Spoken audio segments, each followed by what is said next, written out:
Today I am reading The Scarlet Letter by Hawthorne. More than once Mr. Dimsdale had gone into the pulpit with a purpose never to come down its steps until he should have spoken words like the above.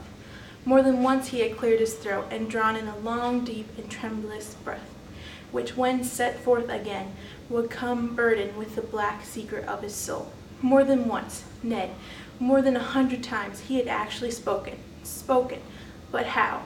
He had told his hearers that he was, although vile, a viler companion of the vilest, the worst of sinners, an abomination of a thing of unimaginable iniquity, and that the only wonder was that they did not see his wretched body shriveled up before their eyes by the burning wrath of the Almighty. Could there be a plainer speech than this? Would not the people start up in their seats by a simultaneous impulse and tear him down out of the pulpit, which he defiled? Not so indeed. They heard it all, and did but reverence him more. They little guessed what deadly pulpit lurked in those self-condemning words. The godly youth, they said among themselves, the saint on earth. Alas, if he discerned such sinfulness in his own white soul, what horrid spectacle would he behold in thine or mine? The minister well knew.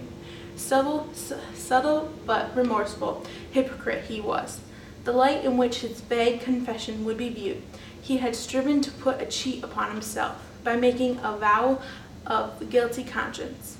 But he had gained only the other sin and a self-acknowledged shame, without the momentary relief of being self-deceived.